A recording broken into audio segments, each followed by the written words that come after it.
Well, hello you. This is His Great Career, written by Alice Dunbar-Nelson, narrated by C.L. Hinton.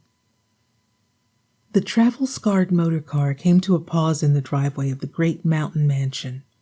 The squire, as he was lovingly called for miles around, greeted the owner of the car as he rather stiffly set foot on the ground.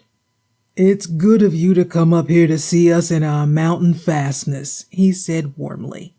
"Didn't know you lived here until we broke down somewhere in your peaks and crags and Martin inquired of the nearest civilized house." The squire talked cheerfully as he carried the bags of the great criminal lawyer up the broad walk. "We're having a big house party here," he explained to the group of guests on the veranda.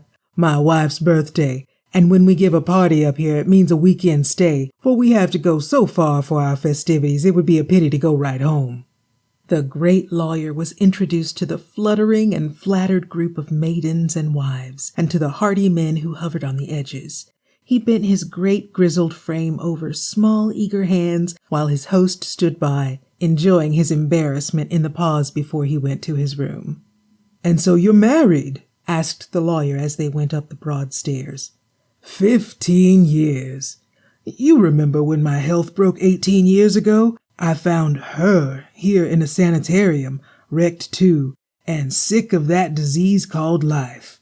Between us, we mended our lives, and then she didn't care for the East and all that it means any more than I did, so we stayed, and here we are." The great lawyer reveled in the scene, a marvelous panorama spreading out from the window. "Prominent citizen, leader of the community, and the rest?" he asked smilingly. The squire was modest. "Well, we've helped build the community and all that sort of thing. You can't live in a place without being part of it. And you, old hardhead, you've become one of the most famous lawyers in the country." The lawyer waved a deprecating hand. "I'm motoring in out-of-the-way places now to forget it a while." The veranda was not in a mood to allow him to forget. Famous celebrities did not drop into their lives often enough for them to be blasé. The lawyer put down the excellent cocktail that his host had brought him in lieu of tea and inquired for the mistress of the house. She had ridden to town for a last bit of foolery for tonight's costume party, explained the squire. The almond-eyed widow was subtly intent on opening up a flood of reminiscences.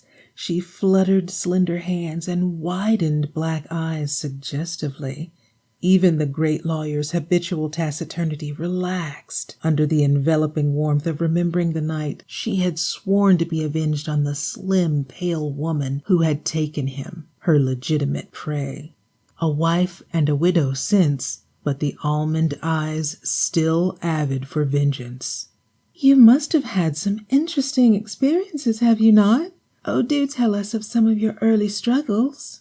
The great lawyer expanded under the enveloping perfume of her incense. "Well," he began, his great voice booming softly in the mountain sunlight, "I shall never forget my first case. I was a briefless barrister and hungry, or I would not have taken it. Everyone concerned in the affair is dead now, so I can smile at it. My first client was a murderer, a woman. She confessed the truth to me and expected me to clear her." "And did you?" chorused an octave of soprano voices. "Yes, it was the beginning of my career." A soft intake of breath from the widow and a flattering flutter from the rest of the veranda left the great lawyer to turn to his host. But the squire was oblivious, for coming up the walk was the mistress of the mansion. His soul was in his eyes as he watched her. Her eyes glowed, and her face was wind-whipped from riding. She had taken off her hat, and her packages dangled from her arm. The lawyer stood in intent stillness. The same lithe form, the same aureole of auburn hair as yet untinged by gray, the same still, quiet little face with deep pools of eyes, the same questioning droop of the head. She came quickly up the walk and onto the veranda with incredible lightness. "My dear," said the squire, his voice a protecting caress, "this is—" But she extended her hand smilingly to the great lawyer, grasping his with welcoming warmth. I did not die, you see, she said in her deep, vibrant voice. The West gave me health and happiness. And still holding his hand with proprietary grasp, she turned to the crowd on the veranda. Mr. Booth is an old friend of mine, too. You see, I was his very first client, and I flatter myself that I started him out on his great career. Thanks for listening. Please like the video if you like what you heard, and subscribe to the channel for more free public domain audio content. You can help my free public domain audiobook library project by supporting my Patreon at patreon.com/CL Hinton. Thanks again, and I hope you'll be back soon.